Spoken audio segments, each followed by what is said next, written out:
बढ़ना हरदम आगे, छू लेना आसमान, जोड़ना कड़ी से कड़ी, बना लेना अपना मुकाम।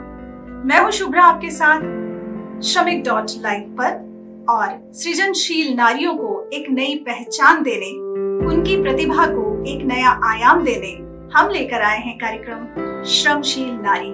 आप सभी का बहुत बहुत स्वागत है। ग्रीष्मा, नाम में ही ऊर्जा है। ग्रीष्मा युवा है, सृजनता से भरी नारी है। मिट्टी के बर्तन होते हैं ना, उसमें अपनी कला से प्राण डाल देती है। खूबसूरत डिजाइन और रंगों से रंग निकालकर उसे आकर्षक बना देती है। आंखें उनकी कलाकृतियों को एक बार देख लें तो हटने से मना कर देती हैं। उनके दिए रंग मन को बांध लेते हैं। तो चलिए कुछ सवाल जवाब उनसे कर लें, लेकिन उससे पहले आपको उनका परिचय तो दे दें। ग्रीष्मा ने कॉमर्स में मास्टर्स डिग्री हासिल की है, लेकिन उनका रुझान कला में रहा है।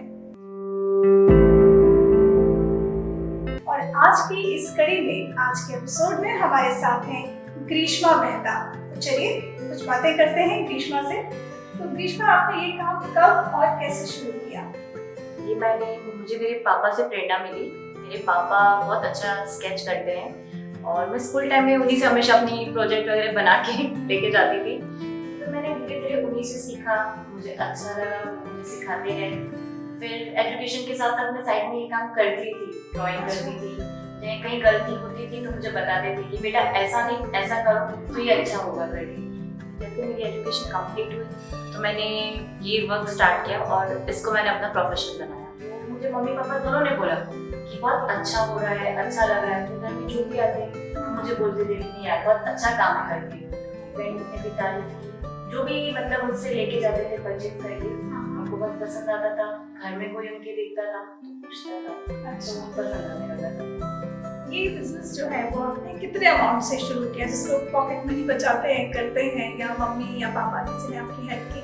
ये फिलहाल मैंने अपने पॉकेट मनी से स्टार्ट किया था, 2000 रुपीज से। और मैं आपसे ये जानना चाहती हूँ कि आपने यही काम क्यों चुना, यानी जो ये मिट्टी के बर्तन पे आप जो करती हैं, यही क्यों चुना? ये मैंने इसलिए चुना कि मेरे एक रिलेटिव्स थे जिन्होंने मुझे कप सेट किए थे 2 पीस। तो उन्होंने मुझे कहा कि मुझे इसमें पेंट करके दो, क्योंकि उनको एग्जीबिशन में लगाना था। अच्छा, तो मैंने उनको करके दिया। तो मैंने ऐसे सोचा कि क्यों ना मैं मिट्टी के मटके में ट्राई करूँ। तो मैंने सबसे पहले अपने घर के लिए ट्राई करी थी, और जो भी देखते गए उनको पसंद आने लगा। तो मैंने धीरे धीरे मिट्टी के बर्तन में पेंट करना स्टार्ट किया।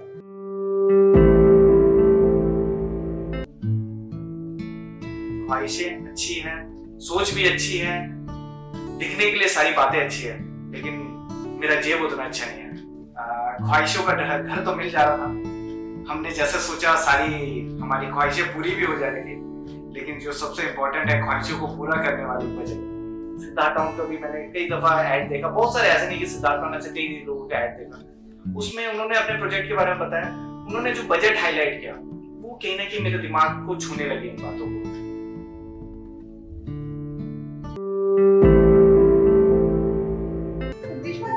टाइम लगता है एक बर्तन पे आप पेंट करती हैं, कितना टाइम लग जाता है? मुझे 2 से 3 दिन लग जाते हैं। तो हाँ, क्योंकि इसमें डिटेलिंग बहुत है और इसमें काम करना थोड़ा डिफिकल्ट है।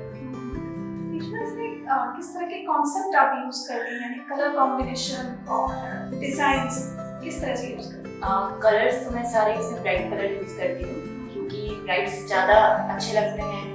और रही बात इसमें डिजाइन्स की, भी सारे ट्रेडिशनल कर रही हूँ। ट्रेडिशनल क्या है, लोगों को अट्रैक्ट करता है।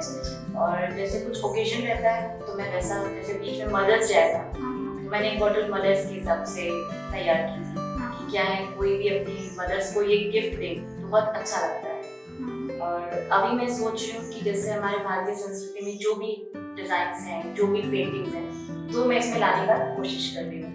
कलर्स कैसे करती हैं आप, यानी कलर्स का सिलेक्शन और उससे फिर इसमें लेना? ब्राइट कलर्स तो हैं, कि वो किस तरह से? इसलिए मैंने नेट में 1-2 बार सर्च किया, तो मैंने देखा कि जैसे मिट्टी के हैं तो उस हिसाब से फिर मैं जैसे डार्क कलर ज़्यादा इसमें अच्छे लगते हैं, लाइट कलर इसमें टिकते नहीं है, मैंने वैसे फिर स्टार्ट किया। मिट्टी के बर्तनों के अलावा और किसी चीज पर आप पेंटिंग करती हैं? जी, मैं इसके अलावा फैब्रिक में भी मैंने स्टार्ट किया है। ये पिलो है, डबल बेडशीट है।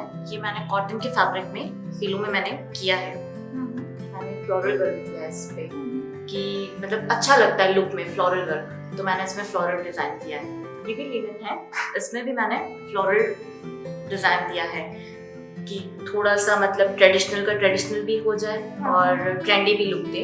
तो ये फ्रंट में आता है, तो ये मैंने उस हिसाब से किया है। ये लिनन फैब्रिक है। ये गर्ल्स कुर्तीज के हिसाब से मैंने इसमें पेंट किया। क्या है आजकल लोगों को मॉडर्न कुछ ना कुछ नया ट्रेंड चाहिए, तो ये मैंने उस हिसाब से ट्राई किया है। ये फ्रंट में भी आ सकता है, जैसा आप स्टिच करवाए बैक में भी ये काम आ सकता है। तो ये मैंने ट्रेंडी लुक दिया इसमें थोड़ा फैब्रिक में। ये जो काम आप कर रही हैं बहुत ही अच्छा काम है, लेकिन मैं ये जानना चाहती हूँ कि इसको करते हुए किस तरह की चुनौतियाँ आपके सामने आई? बस मुझे ये थोड़ी कभी प्रॉब्लम्स आती है कि कभी कलर्स नहीं चढ़ना, या कभी जैसे किसी को दे रहे हैं तो कुछ डैमेज हो जाना।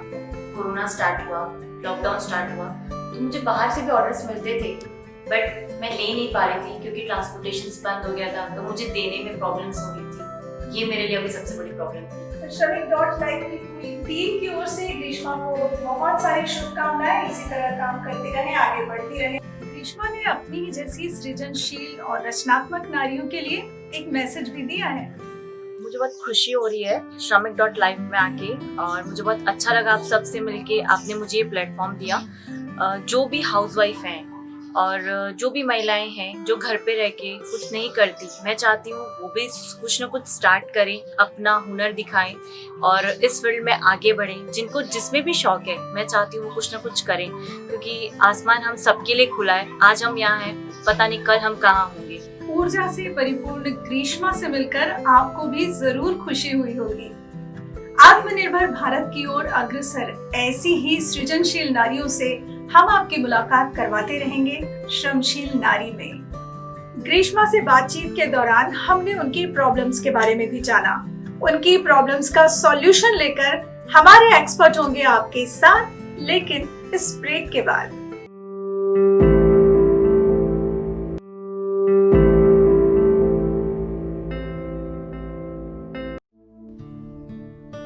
मैं सनू, मेरे 2 बच्चे हैं और मेरी एक प्यारी सी पत्नी, और हम लोग काफी दिनों से सोच रहे थे कि हमारा सपनों का घर कैसा होना चाहिए। सिद्धार्थ बिल्डकॉन और प्राइस स्टार्ट्स इतना। जैसे प्राइस को देखा तो ऐसा लगा कि शायद ये मेरे बजट को अलाउ कर रहा है। हर अटेम्प्ट में मुझे बहुत अच्छी सर्विस मिली है और सारी चीजों से ना मैं सेटिस्फाइड हूँ। आई रियली अप्रिशिएट सभी लोगों के लिए। That's all, thank you.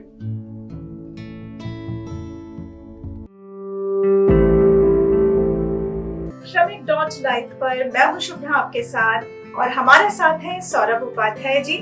आप helping hands services and consultant के डायरेक्टर हैं और अपनी संस्था के माध्यम से करीब 15 सालों से समाज सेवा के कार्य में जुटे हुए हैं, और यथा नाम तथा गुण उनकी संस्था भी है और सौरभ जी स्वयं भी उसी तरह से हैं।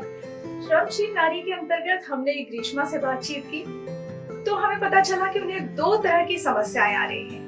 एक तो पैकेजिंग को लेकर वो परेशान थी और दूसरी थी समस्या उनकी ट्रांसपोर्टेशन की।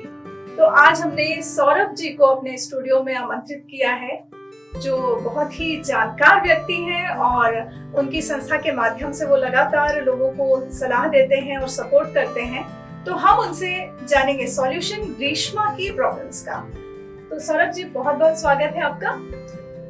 सबसे पहले तो हम, जैसा कि मैंने कहा कि ग्रीष्मा जी को पैकेजिंग की प्रॉब्लम आ रही है उनके प्रोडक्ट के लिए, तो किस तरह से आप उनकी प्रॉब्लम का सॉल्यूशन दे सकते हैं? बाहर भेजने के लिए डोमेस्टिक और इंटरनेशनल 2 प्लेटफॉर्म है। अगर उनको इंडिया के अंदर अपने प्रोडक्ट सेल आउट करने हैं तो उसके पैकेजिंग सॉल्यूशन अलग लेवल पे होते हैं, अगर इंटरनेशनली भेजना है तो उसके प्रोडक्ट सॉल्यूशंस अलग होते हैं। तो मेनली पैकेजिंग का बहुत बड़ा इम्पोर्टेंट है, क्योंकि जो उनके प्रोडक्ट हैं, मतलब टेराकोटा के जो प्रोडक्ट हैं, तो उसके लिए बहुत सारे थर्मोकोल के बॉल्स आते हैं, उसकी डाइयाँ रहती हैं, और जो प्रोडक्ट होता है वो उसमें फिक्स हो जाता है और उसके साइड और उसके नीचे वाले भाग में थर्मोकोल के बॉल डाल दिए जाते हैं और एयर के कुछ प्लास्टिक के बैग्स टाइप्स के आते हैं, जिसकी वजह से वो टकराने से भी वो टूट फूट नहीं होती है प्रोडक्ट में। तो उस तरीके से उसके पैकेजिंग सॉल्यूशंस हैं।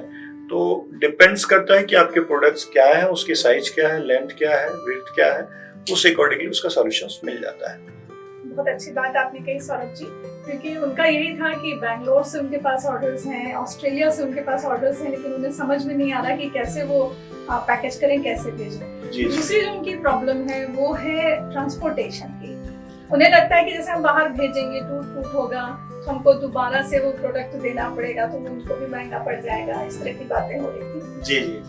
उस ट्रांसपोर्टेशन के लिए उनको परेशान होने की जरूरत नहीं है। आजकल पहले का समय और आज के समय में काफी परिवर्तन आ चुका है। तो जब भी हम कोई प्रोडक्ट यहाँ से बाहर भेजते हैं, चाहे डोमेस्टिक हो या इंटरनेशनल हो, सारे प्रोडक्ट का इंश्योरेंस आजकल हो जाता है, और उस इंश्योरेंस के अकॉर्डिंगली जो प्रोडक्ट की कॉस्ट होती है या उसके बिल्स होते हैं या उनके जो नॉर्म्स हैं, या अगर इंटरनेशनली भेजना होता है तो आपको एक आईसी कोड लेना होता है। इसमें भी मैं तो अपने नाम से स्वयं का एक आईसी कोड ले सकती हैं, जिसके माध्यम से वो कोई भी अपने प्रोडक्ट को यहाँ से बाहर भेज सकती हैं और बाहर से प्रोडक्ट बुला भी सकती हैं। तो उस चीज के लिए उनको एक इम्पोर्ट एक्सपोर्ट कोड कहा जाता है, आईसी शॉर्ट फॉर्म में।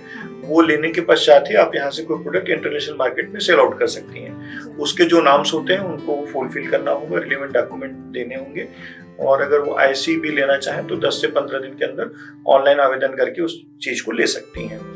और उसके बाद उस प्रोडक्ट के जो ट्रांसपोर्टेशन का जो आप बात कह रही हैं, तो उसमें भी ट्रांसपोर्टेशन को लेके लॉजिस्टिक्स के बहुत सारे कंपनियां हैं, कोरियर कंपनी है जो उस तरीके की सर्विसेज प्रोवाइड करती हैं।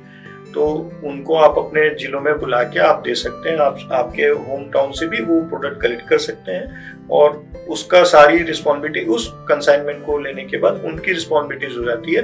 कल को कोई टूट फूट हो या डैमेज हो या सही समय पे जो प्रोडक्ट है वो डिलीवर ना हो पार्टीज को, तो उसको इंश्योरेंस के माध्यम से उस चीज को कवर कर सकते हैं। तो रेशमा जी को इस चीज के लिए डर या भय ना हो, उनको बता सकते हैं कि भाई ये प्रोडक्ट इंश्योरेंस करा के भेजें, भले थोड़ा सा कॉस्टिंग अपना प्रोडक्ट कॉस्ट 100-150 रुपए एक्स्ट्रा पड़ता है, तो उसके अकॉर्डिंगली वो इंश्योरेंस रहता है, तो उसमें उनको कोई टूट फूट की आशंका नहीं रहती। इंश्योरेंस भी होता है, जो आपकी प्रोडक्ट कॉस्ट होती है उसका इंश्योरेंस भी कराया जाता है कि अगर वो गुम गया या उसमें कोई टूट फूट हो गई, तो उस कंसर्न में उस इंश्योरेंस कंपनी की रिस्पॉन्सिबिलिटीज होती है कि ये कंसाइनमेंट जब तक प्रॉपर डिलीवर नहीं होगा तो उसकी लायबिलिटी उस कंसाइन पर्सन या लॉजिस्टिक की रिस्पॉन्सिबिलिटी रहती है। तो उसमें उनको घबराने की जरूरत नहीं है।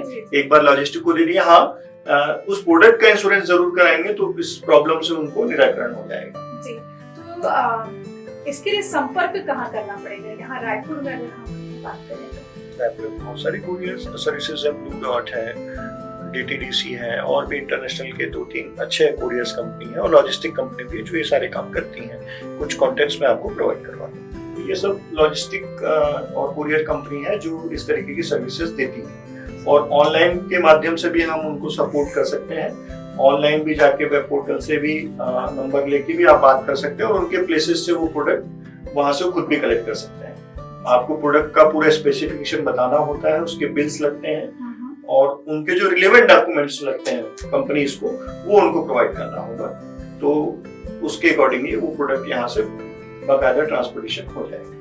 जी, तो मुझे लगता है कि ग्रीष्मा जी को जो प्रॉब्लम आ रही थी उसका सॉल्यूशन तो सौरभ जी ने बहुत अच्छे से दे दिया है, और ग्रीष्मा की तरह और भी लड़कियां होंगी, और भी नारियां होंगी जो इस तरह का काम कर रही होंगी, और कहीं पर उन्हें ये प्रॉब्लम आ रही होगी कि हम पैकेजिंग कैसे करें या हम ट्रांसपोर्टेशन कैसे करें। तो मुझे लगता है कि वो प्रॉब्लम भी जो है वो सॉल्व हो गई होगी। तो सौरभ जी, आप हमारे बीच आए, बहुत बहुत शुक्रिया आपका।